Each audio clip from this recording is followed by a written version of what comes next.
My mom waited until the cake was cut at my wedding reception. Then, she stood up in front of 150 guests, tapped her glass with a knife, and announced the wedding was canceled. She smiled like she thought she had already won. My name is Coraline. I'm 31. I teach children to play the piano in the basement of a church. The job she never once called real. That was always the problem. Tonight, it was the plan. I didn't argue. I walked to the microphone and pressed play. My mom's own voice filled the room, and her glass slid straight out of her fingers. Turn it off. By then, it was far too late. Stay with me to the end of this one. I think you'll understand why I waited so long to press that button.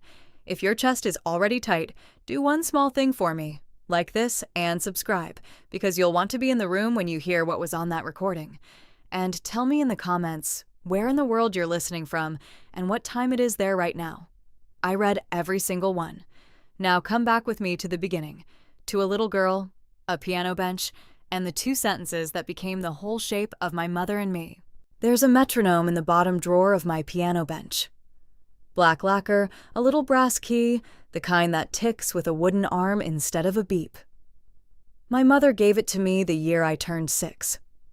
She knelt down on the rug in her stocking feet, set it on the music stand, and started the arm swinging. Then she laid her hand flat on my shoulder. "Keep time," she said. "Don't embarrass me." I was 6. I didn't know yet that those two sentences would be the whole shape of us. I just liked the sound of it. Tick, tick, tick. Steady as a dripping faucet.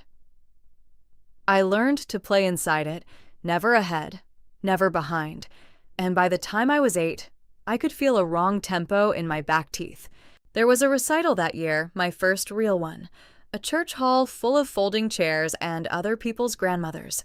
I played a little Clementi sonatina and I didn't miss a note, not one, and I came off the stage shaking with the good kind of shaking, looking for her face in the crowd. She was already standing. She straightened my collar. "You were slouching by the end," she said. People notice posture, not the music, the posture. I have spent my whole life being graded on the part everyone else can see. These days, I teach in the basement of St. Anne's 3 afternoons a week on an old upright the church bought at an estate sale. The room smells like floor wax and radiator dust. There's a water stain on the ceiling shaped like Florida, and a poster of the treble clef somebody laminated in 1994. My students are small and loud and miraculous. There's a 7-year-old named Hazel who plays every song like it's a fist fight. Fists up, tongue out, leaning into the keys like she's pushing a stalled car. She gets the notes wrong half the time. But when she finally lands the last chord, she turns around on the bench and looks at me with her whole face lit up, like she just won something, like the song was a fight and she won it. Nobody ever told Hazel to keep time so she wouldn't embarrass anybody.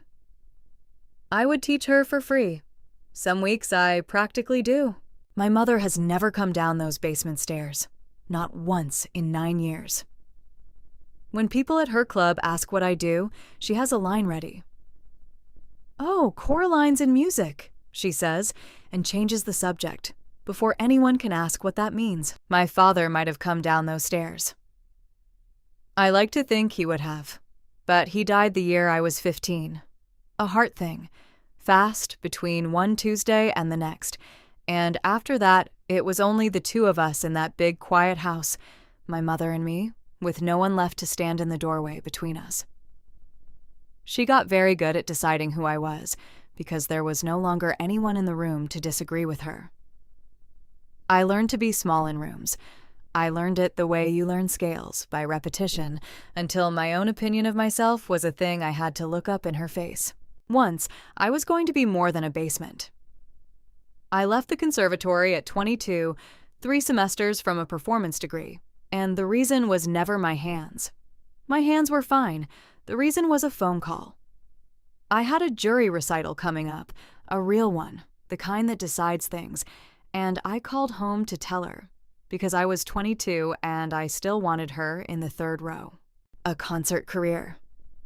There was a small laugh under the words. For us? Coraline, you'd embarrass this family inside a month. Those people are a different breed. You'd be the girl who tried. I withdrew that spring. I told my friends it was money. It was not money. The only person who ever told me the opposite was my grandmother, Rosalind, my mother's own mother, who smelled like almond hand cream and kept butterscotch in her cardigan pocket. Rosalind taught me a little folk tune when I was small, 8 bars her own mother carried over from somewhere across an ocean, a melody that loops back on itself and leans on the middle of the keyboard and never quite resolves.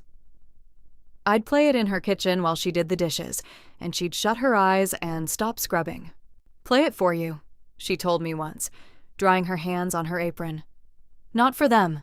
The song doesn't care who's listening." She died the winter I turned 20. After that, there was no one in the third row at all. For a long time, there was no third row. And then there was Nathaniel. I met Nathaniel Croft 2 years ago, at a wedding of all places, where I'd been hired to play during the cocktail hour. He stood by the piano too long, drink untouched. When I finished my set, the safe Pachelbel and Debussy, set every bride pays for. He didn't clap. He leaned an elbow on the lid. "That was the recital," he said. "What do you play when no one's home?" No one had ever asked me that. Not in 10 years. The caterers were already folding tables. I played him Rosalind's 8 bars right there, the looping tune, the one that leans on middle C, and he didn't say anything until I lifted my hands. "Okay," he said quietly. "Now I've met you." He came to the basement after that. He'd sit on the radiator at the back of the room while I taught, doing his own work on his laptop, looking up every time a kid finally got a phrase right.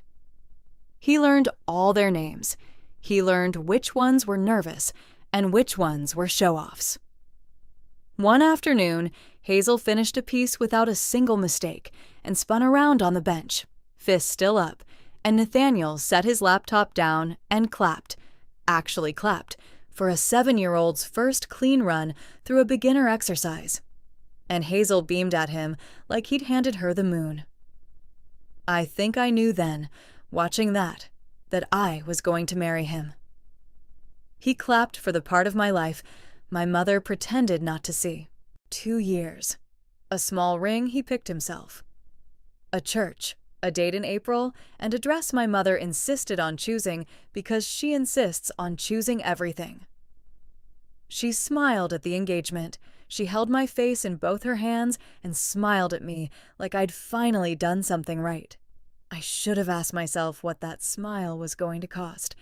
The first time my mother said it out loud, we were in her sitting room and she was pouring tea from the good pot, the one with the chip she keeps turned toward the wall so no one sees it.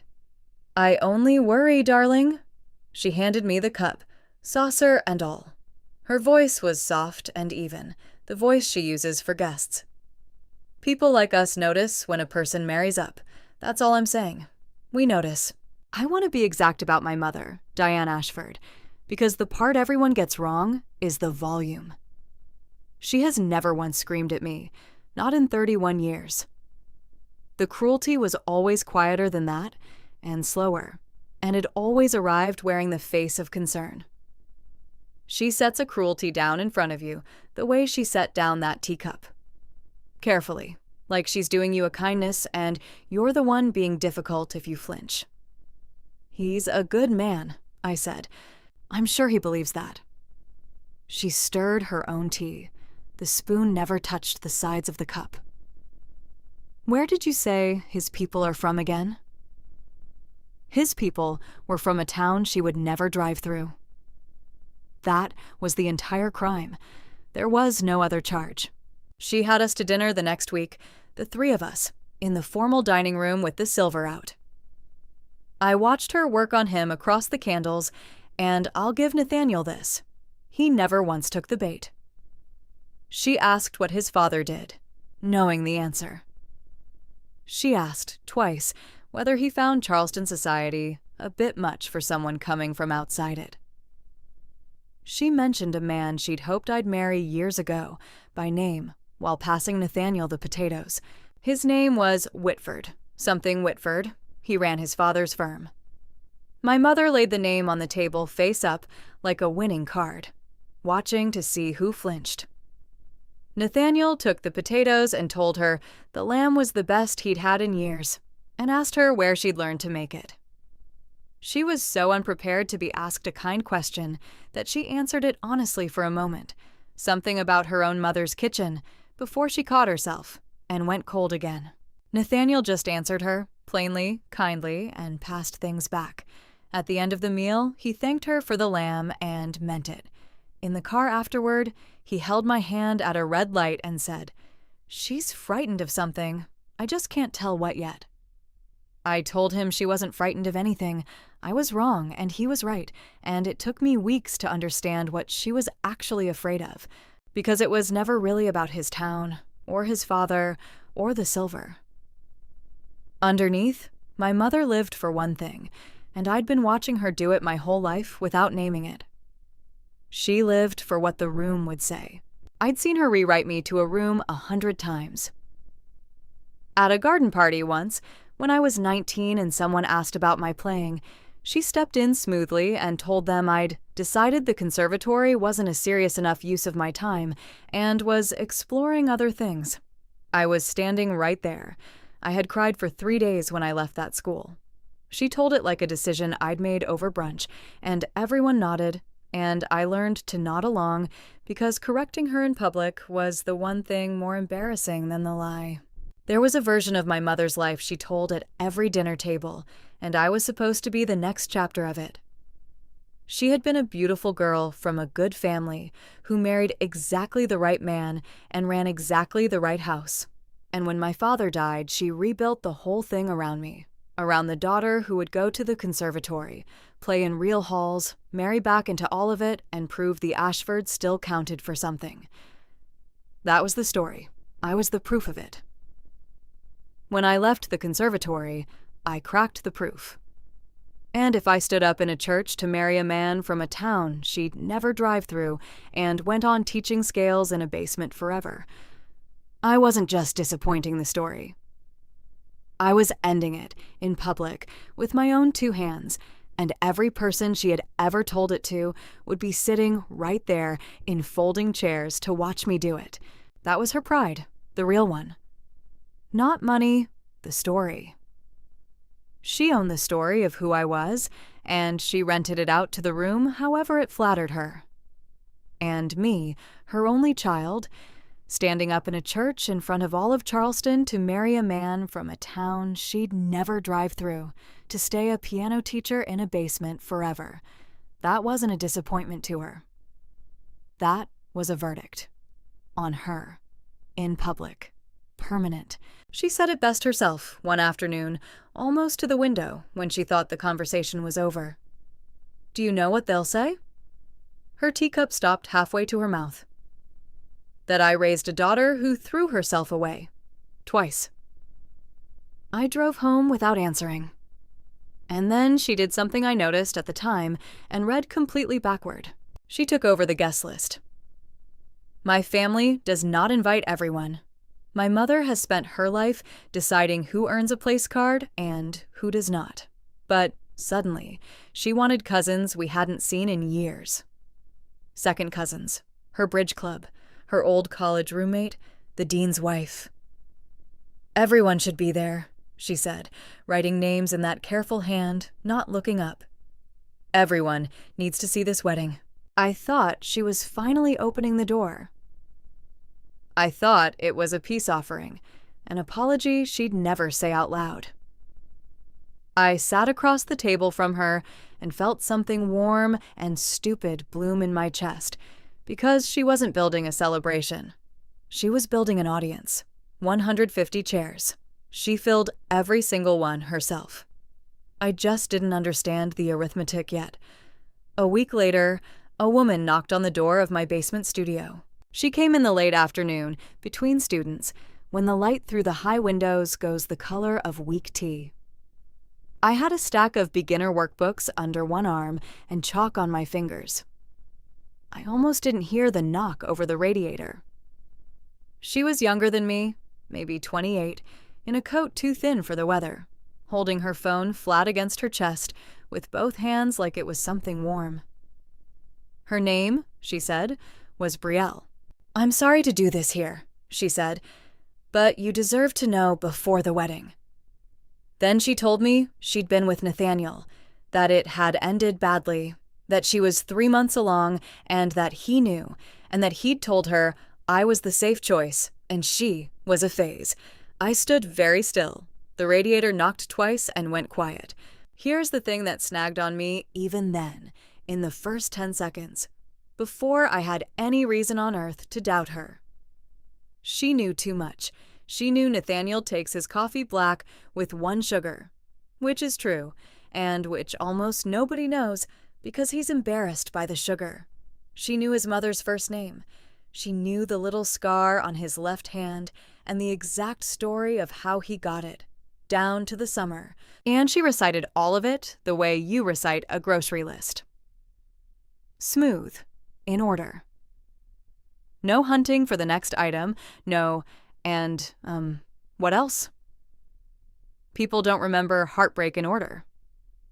I know that much. Heartbreak comes back out of order, in the wrong sequence, with the wrong things attached. A song on the radio, the way the light fell. It doesn't come out clean and numbered. Hers came out like she was reading it off the inside of her eyelids. And there was a sentence. I need you to hold on to this one, because it mattered later more than I knew. He said I was a phase, she told me, looking at the floor between us. He said you were the safe choice. I asked her something. I don't even remember what. And she answered. And then a few minutes later, telling a different part of the story, she said it again. Word for word, the same 9 words, the same little catch in the middle, the same drop at the end. He said I was a phase. He said you were the safe choice. I teach children to repeat a phrase until they stop thinking about it, until the fingers know it and the mind goes somewhere else. I know precisely what it sounds like when a line has been played so many times that the player has stopped feeling a single note of it. Musicians can't not hear it. It's a curse, almost. Hers was a line she had practiced in a mirror. I didn't have the whole picture. I just had a wrong note, ringing in an empty room. The strangest moment came at the door, when she was already half gone. She turned around with her hand on the frame, and for 1 second the smooth thing dropped clean off her face, and underneath it she asked me a real question, in a different voice. Do you love him? Quieter, smaller, almost like she didn't want me to hear it. Actually love him? A woman who comes to wreck your wedding out of jealousy does not stop on her way out the door to ask whether you love him. I didn't know what to do with that, so I did nothing. I let her go. When the door shut, I sat down on the bench and tried to talk myself out of every alarm in my body. A pregnant ex shows up 2 weeks before your wedding, and you don't get to be calm about it, I told myself. You don't get to play music critic. You get to be afraid. So I let the wrong note go. I told no one. I went home and didn't sleep, and the line kept playing in my head in her practiced voice. I almost called Nathaniel that night. I had the phone in my hand. But what would I have said? That a pregnant woman had come to my studio? And the worst thing about her wasn't the pregnancy at all. It was the way she'd phrased one sentence twice. It sounded insane, even to me, so I set the phone down, and that's the whole trick of it. A lie doesn't have to be believed, it only has to be loud enough, often enough, that the truth becomes the thing that sounds crazy. Her hand shook the whole time she stood in my studio. I noticed that too. I filed it under fear, under guilt, under the wrong heading entirely. Mine didn't shake. Not yet. The screenshots came 2 days later, and they came from everywhere at once, which should have been my second wrong note. They were text messages, Nathaniel's number at the top. His name, messages about me, supposedly to a friend, about how I'd never make real money teaching kids their scales in a church basement, about how my mother's house was worth being patient for, about how the family had money even if I didn't, and how a man has to think long term, and how love is one thing but a person has to be practical. There were a dozen of them. They didn't come from one place. They came forwarded by an aunt, then a cousin, then a number I didn't recognize at all. Thought you should see this before it's too late. So sorry, sweetheart. We're all just so worried for you. I read them standing in my kitchen with my coat still on and my keys still in my hand. My stomach dropped the way it does on a staircase when you misjudge the last step in the dark. And then I read them again, because something was off, and I'd spent my whole life staring at marks on a page until they gave up their secrets. They were too clean. The spacing between them was a little too even. Real text threads are ugly things. They have typos, they have half-sent fragments, they have a "sorry that was meant for someone else" buried in the middle, and 3 ha-has and a message that's just a thumbs up. These read like a script, like someone had sat down and written both sides of the conversation and forgotten that real people are messier than that. I told myself I was reaching. I told myself a frightened woman finds the flaw she needs to find, invents it if she has to, because the alternative is unbearable. I almost believed that about myself. For a few days, I almost let all the wrong notes go, because they didn't arrive alone, and that was the part that nearly worked. My phone started ringing, and it didn't stop. The aunts, the cousins, my mother's whole orbit, all at once, all suddenly very concerned, very gentle, every one of them in the same key. It is a specific kind of drowning, having every person you've known since childhood call you, one after another, over 2 days, to tell you the same soft, terrible thing in the same soft voice. You start to feel the water close over your head. You start to think that many people who love you, cannot all be wrong. It got into everything.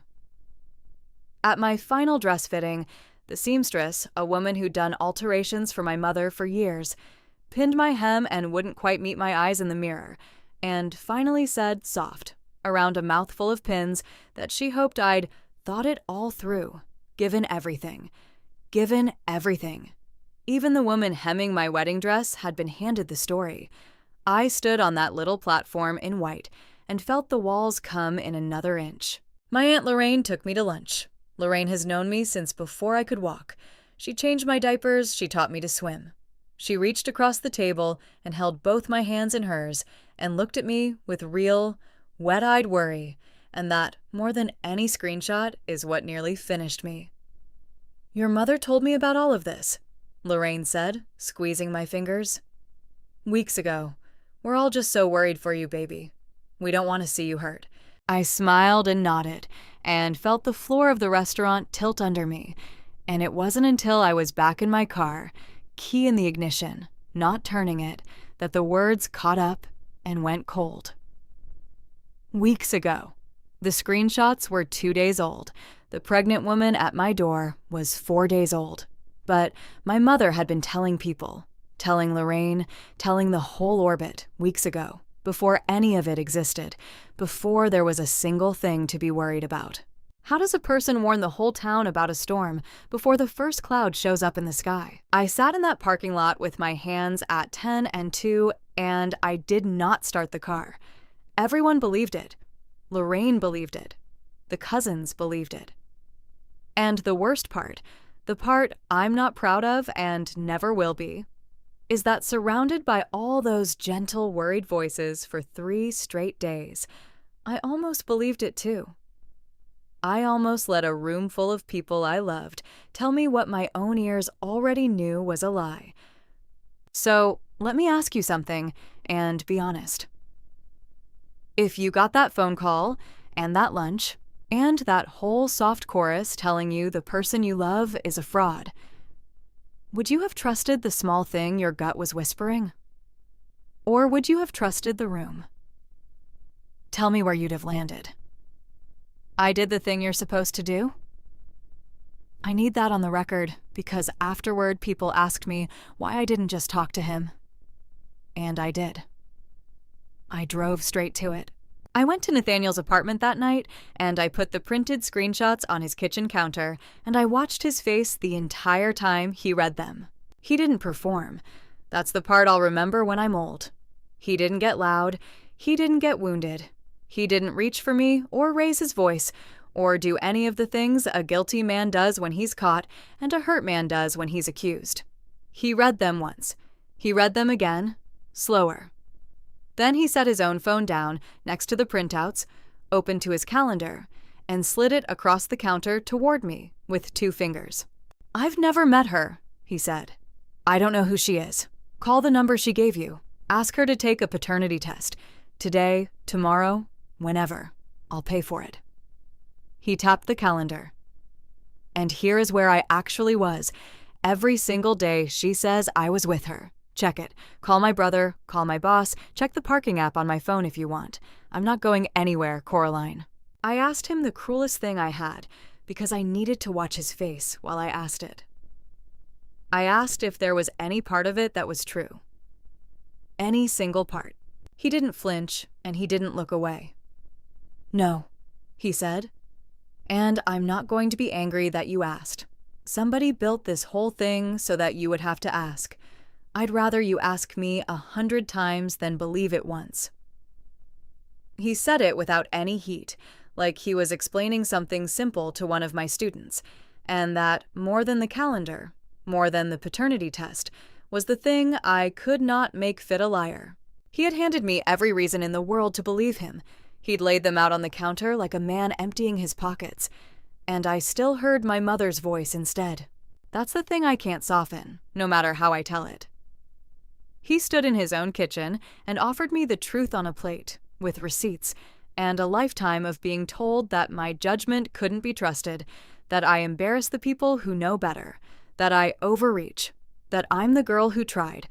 All of it was louder in that moment than the man right in front of me. The wound was never that I didn't ask. The wound is that I asked and got the truth. And the truth had to fight my mother for me.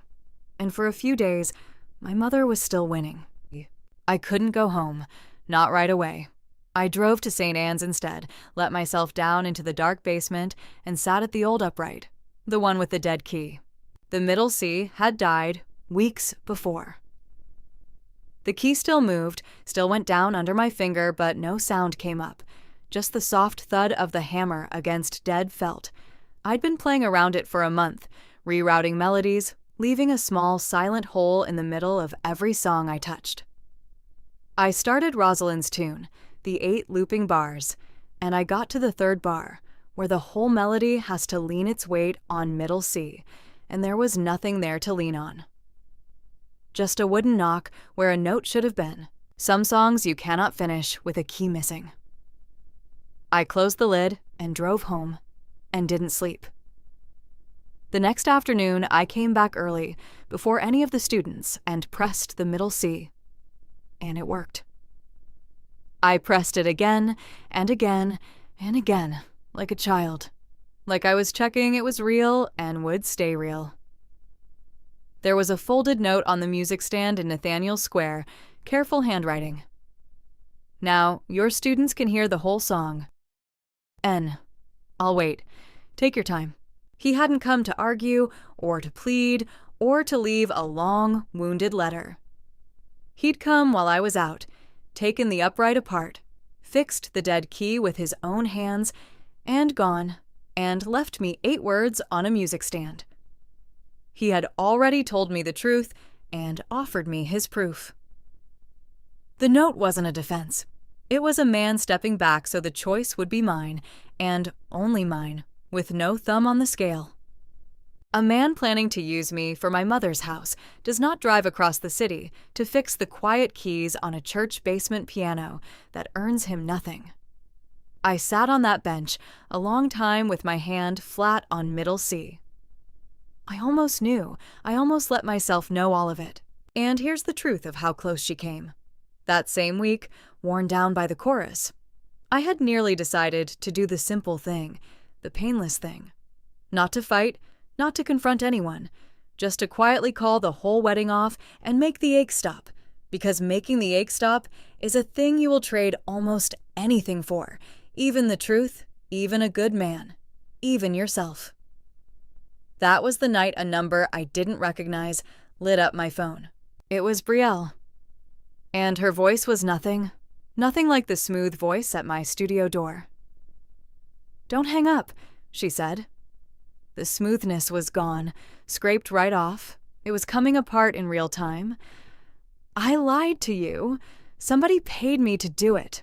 We met at a diner off the highway, the kind with laminated menus and a coffee pot that's been on the burner since morning. She was already in a back booth when I got there, both hands wrapped around a mug she wasn't drinking from. She didn't look up until I slid in across from her. "I'm not pregnant," Brielle said. I have never met Nathaniel. I was given a script. She said it fast, like she'd been holding the whole sentence behind her teeth for days and couldn't hold it 1 second longer. I asked her the only thing I could ask. I asked what she meant. "A script," she said again. "Somebody wrote it out. Every line, what coat to wear, what to say at your door, in what order. The coffee, the scar, the mother's name. All of it typed on a page I had to memorize. The text messages, too. I was told what to say and what to send and who to send it through. None of it is real. None of it ever happened. I'm an actress, sort of. Mostly I'm somebody who needed the money. I asked who wrote it." Brielle reached into her thin coat and set her phone on the table between the sugar caddy and the napkins, and turned the volume all the way up and let her thumb hover over the screen. "I recorded her," she said, "from the very first meeting. I always record." When a stranger hands you an envelope of cash to take apart somebody's life, you keep something for yourself, so that if it ever goes bad, you're not the only one left holding it. She looked straight at me. "I think you should hear who you've actually been fighting this whole time." She pressed play. The diner didn't go quiet. The fryer kept hissing. The door chimed. A trucker 2 booths down laughed at something on his phone. But all of it slid very far away, down a long hall, and the only thing left in the whole world was a small, tinny speaker on a sticky table, and out of it came my mother's voice. I would know that voice underwater. I would know it in my sleep. I learned to keep time to that voice when I was 6 years old, kneeling on a rug. "She's always been soft," my mother said, easy, almost fond, the way you'd describe a pet. "That's the thing about Coraline you can use. You won't have to push hard. You plant it, and you let the family carry it the rest of the way, and she'll leave him all by herself. And then," and here she laughed, a small, warm, club luncheon laugh, "and then she'll thank me for it. She always does. She always comes back and thanks me." There's a gap in my memory after that. A measure or two I never got back. I know my hand was flat on the cold tabletop. I know I didn't make a sound. Brielle reached over and turned it off, gently, with one finger. "There's more," she said. "The money's in it, too. You don't have to hear that part right now. You don't have to hear any of it again." But I made her play the money, because I needed the number to be a real number that existed outside my own head, and not something my mind had built to protect me or to wound me. I couldn't tell which anymore. "$3,000 now," my mother said on the recording, brisk, like she was settling a catering bill. "$6,000 more the day the wedding falls apart. It's worth every cent to keep that man out of this family. $9,000.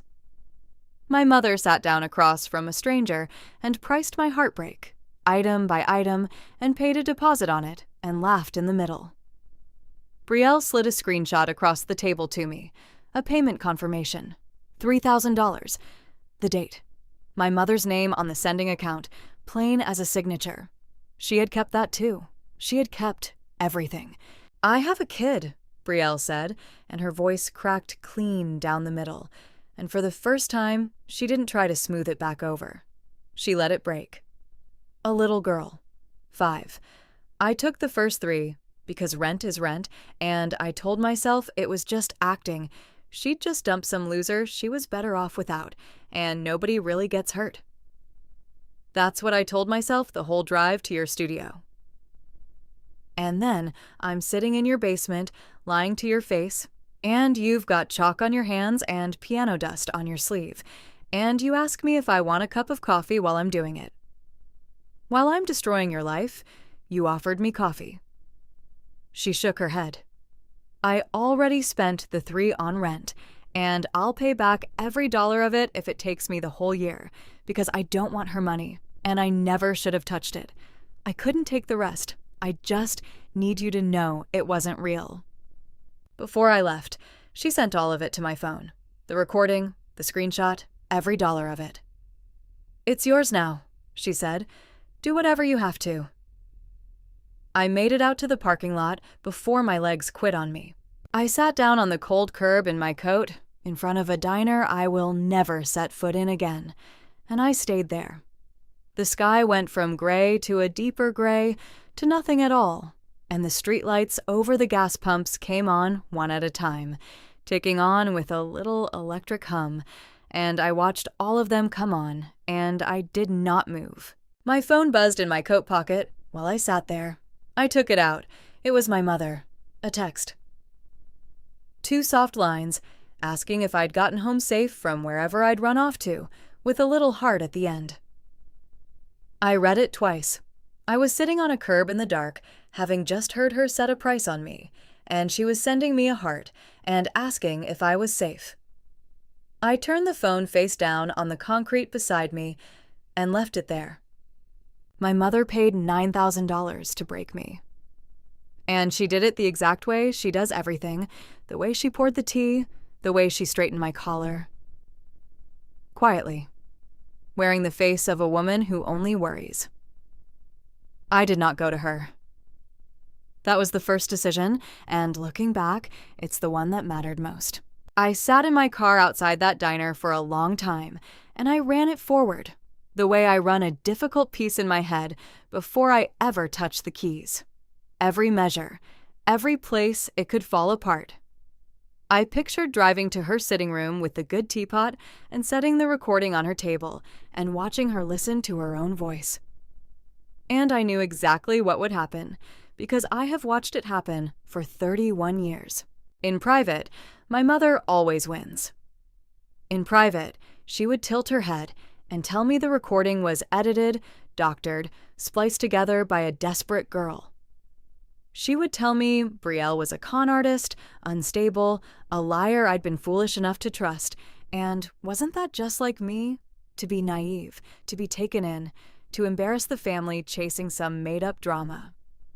She owns the room when the room is only the 2 of us. She has owned every room we have ever been alone in. By the next morning, she would have a version where she was the real victim of all this, and she'd tell it to Lorraine over the phone, and Lorraine would believe that one too, because Lorraine always does.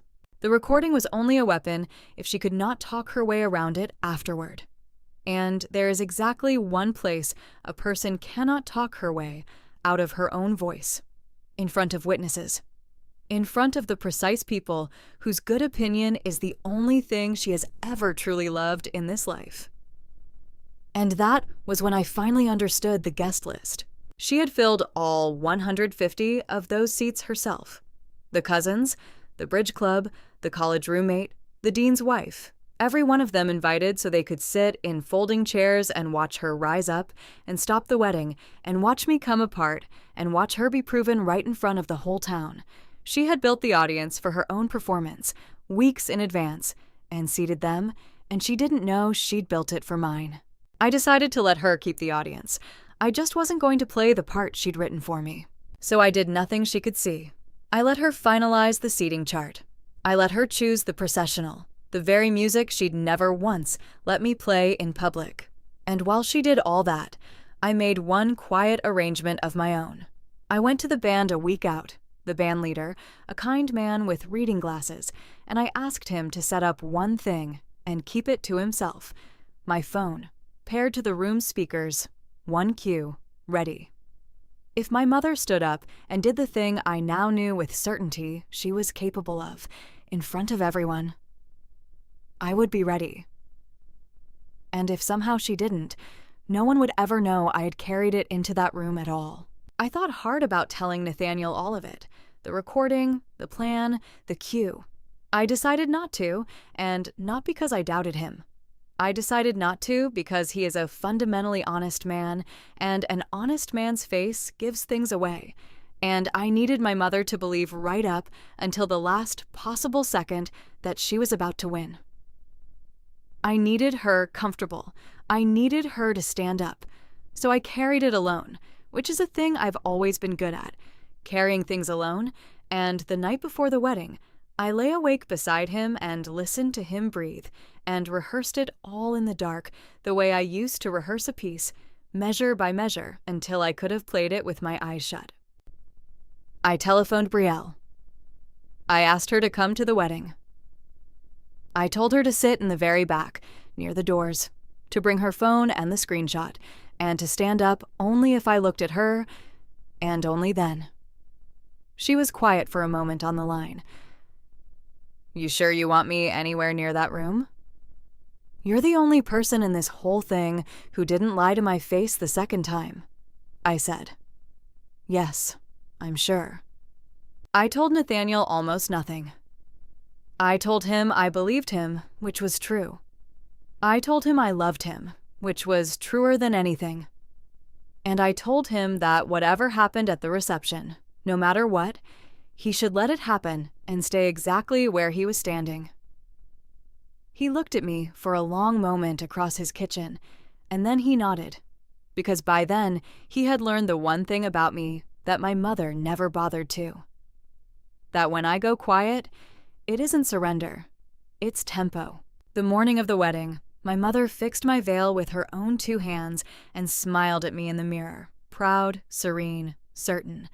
I let her keep believing she had already won. The church part was real. I need you to know that before I tell you the rest. Whatever came after, the vows were real. His hand was warm in mine, and it didn't shake. Rosalind's 8 looping bars played us back up the aisle, the tune that leans on middle C, and I meant every single note of it. By the time we reached the reception hall, we were married. That part was done, and no one was ever going to undo it. The hall had white lights strung up in the rafters, and round tables set for 150, and a low stage at the front, with the band and a single microphone on a stand. And off to the side, gleaming, the grand piano they'd brought in for the night, because of course the bride plays. Everyone in that room knew the bride would play. It was the thing they were all quietly waiting for, the piano teacher at her own wedding, the one charming, inevitable moment of the evening. We cut the cake at golden hour, when the light came in low and orange through the tall windows. My mother stood near the head table in pale blue, a champagne flute in her hand, watching me with the calm, settled patience of a woman waiting for the right moment to begin.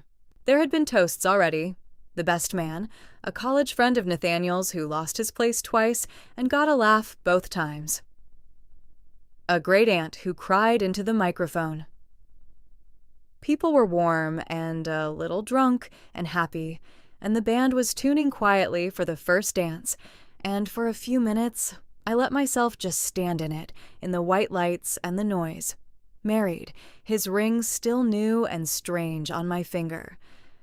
I caught my mother watching me from across the room over the rim of her glass, and she smiled, and I smiled back, and we were both, in that one moment, smiling at completely different futures. Then she decided the moment had come. She picked up a knife and tapped it 3 times against the side of her glass. The room turned toward the sound. She didn't hurry any of it. She let the noise die all the way down to nothing first, the way she lets the good tea steep, and then she lifted her chin and smiled out at every one of those faces she had personally gathered. She cannot undo a marriage that has already happened. She knew that as well as I did. So she didn't try to be legal. She tried to be louder than the truth. "Before any of you toast them," she said, warm and clear and caring to the back wall, "there are things about this man, about Nathaniel, that all of you deserve to hear. This whole marriage was built on a lie, and I won't stand here and watch my only daughter ruin her life. It's over. I'm putting a stop to it. Tonight. The wedding's canceled." That's what it meant in her mouth. She announced it like a verdict from a bench, and she smiled like the gavel had already come down. 150 people looked at her. Then, slowly, all of them looked at me. I think she expected me to break right there, to cry, to beg her not to do this, not here, not in front of everyone, to fall apart on cue so she could gather me up in her arms and be proven right and be the hero of the story she'd been telling for weeks. The whole room was braced for it, leaning in, waiting for the basement piano teacher to come undone at her own reception. I set down my champagne. I did not go to the piano.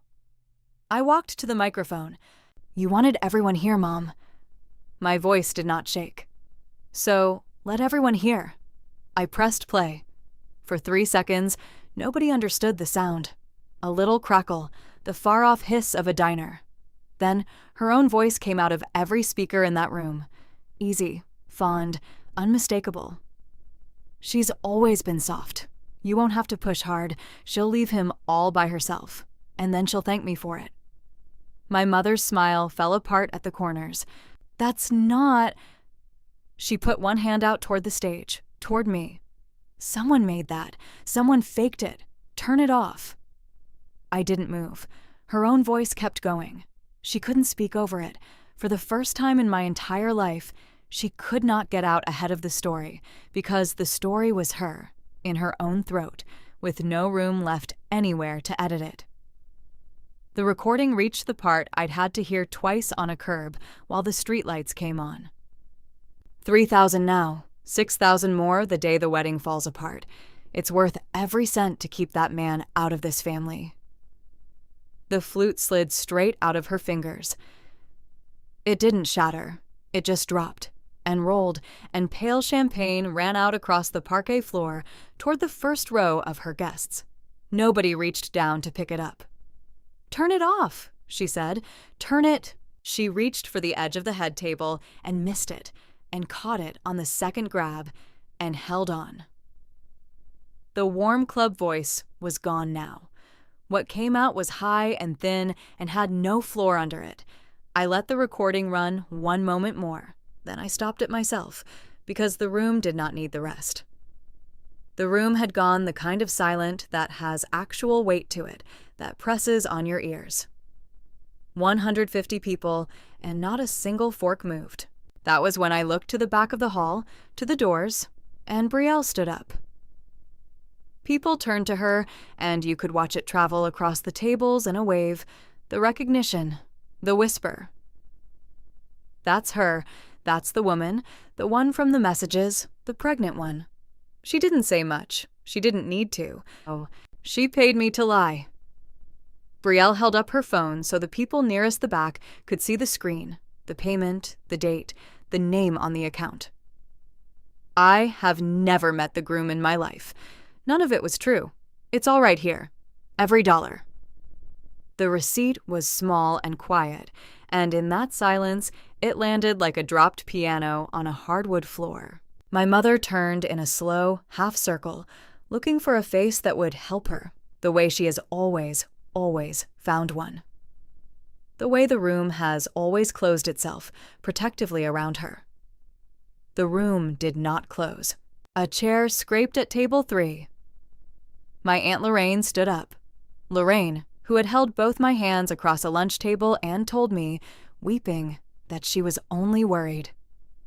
She looked at my mother for a long second, and something moved across her face, something settling into place, and then she stepped out from behind her table and walked across the open floor, past the spilled champagne, and she came and stood beside me. "You told me weeks ago, Diane," Lorraine said. Not loud, but in that silence, it reached every wall in the room. Weeks before there was one single thing to tell. I sat there at lunch and I couldn't for the life of me work out how you already knew. She shook her head slowly, side to side. Now I know how you knew.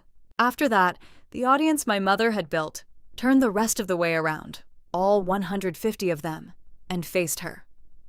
She had gathered into one room every person whose good opinion she had ever lived for, dressed them up, sat them in chairs, to watch her win. They watched the whole thing instead. She found me last. My mother looked at me across that floor, with her hand still locked white-knuckled on the table edge. And for once in her life, she had nothing ready. No soft sentence, no tilt of the head, no version. I didn't raise my voice. I have spent 31 years not raising my voice in front of this woman, and I was not going to start now by sinking down to where hers had gone. For 31 years, I said, I kept your time. The room was so quiet, I could hear the strung lights humming in the rafters above us. I'm finished. And then I used her name, the way you set down a thing you are never going to pick up again. Goodbye, Diane. I took Nathaniel's hand. He had stayed exactly where I'd asked him to stay, through the whole of it, and his hand was warm, and we walked out of that hall together, out through the doors at the back, past Brielle, who gave me the smallest nod as we passed, out into the cold and the dark of the parking lot and the rest of our lives. Behind us, somewhere in that silent room, my mother was still saying the only thing she had left to say. Turn it off. There was nothing left to turn off. Nathaniel didn't say a word until we were out in the parking lot, under the one buzzing light, my dress catching on the gravel. Then he stopped, and he took both my hands, the way Lorraine had taken them across that lunch table. Except this was the opposite of that. You didn't play, he said. I told him I knew. The grand piano had sat there gleaming all night, and the whole room had been waiting for it, and I had walked right past it to the microphone instead. I'll play for you tomorrow, I said, when it's just us. And we stood out there in the cold a while, married, and let the hall empty out behind us. If you've ever had to stand up in a room full of people who were certain they already knew exactly who you were and finally stop keeping someone else's time, I would like to hear about it. If you know that particular silence, the one that comes right after, the one you can hear the lights hum in, tell me about it down in the comments. I read them. I read everyone. In the weeks that followed, the invitations stopped coming. I heard about it the way you hear about the weather in a town you've moved away from, secondhand, in pieces. The spring garden luncheon she had chaired for as long as anyone could remember quietly found itself a new chairwoman. The phone calls from the club slowed, and then they stopped. The cousins, the aunts, the college roommate, the dean's wife, the whole bright orbit she had filled my wedding hall with, all of it drifted away from her. Not in one scandalous rush, just a steady, patient cooling, one unreturned call at a time, the way a room empties after the last song. She had kept her standing in that town for almost 40 years. It left in a single night, in her own voice, in a room she had chosen and filled herself. I don't tell that part to gloat. I tell it because she traded me away for that room, for those people, for what they would say about her. And in the end, she didn't even get to keep the room. Some debts settled themselves, quietly, without anyone having to lift a hand. Brielle texts me sometimes. A photo of her daughter with a missing front tooth and an enormous grin. Once, just a single line. Hope that piano's still got all its keys. I kept her number. I think I always will. She was a stranger who took my mother's money to lie to me, and she is also the one person in all of it who couldn't go through with it, and I have stopped trying to make those two facts sit neatly next to each other. People are chords, not single notes. I have not spoken to my mother since the reception. People ask whether I will, someday, whether there will be a reconciliation, a phone call, a holiday where the whole thing gets quietly folded away and never mentioned. I don't know. What I know is that for 31 years, I confused being needed with being loved, and being managed with being kept, and I am in no hurry to be confused like that again. The door isn't bolted, it's just shut, and I'm the one who decides when, and that, all by itself, is a thing I never had before. My grandmother Rosalind used to say, "The song doesn't care who's listening." Last Sunday, I went down to the basement at St. Anne's, early, before any of the students came, when the light through the high windows goes the color of weak tea. The middle C rang out clear and round and whole. Nathaniel had fixed it for good, and it has stayed fixed. I opened the bottom drawer of the piano bench and took out the black lacquer metronome, the one from the year I turned 6, the one that taught me never to play ahead and never to play behind and never, ever to embarrass anyone. I wound the little brass key. Then I set it to my own time. Slower than she ever once allowed. Slow enough to actually hear each note land and ring and fade. And I played Rosalind's 8 bars all the way through. Every measure, including the one in the middle that leans its whole weight on middle C, for no one in the world but me. I set the tempo myself. No one had to approve it.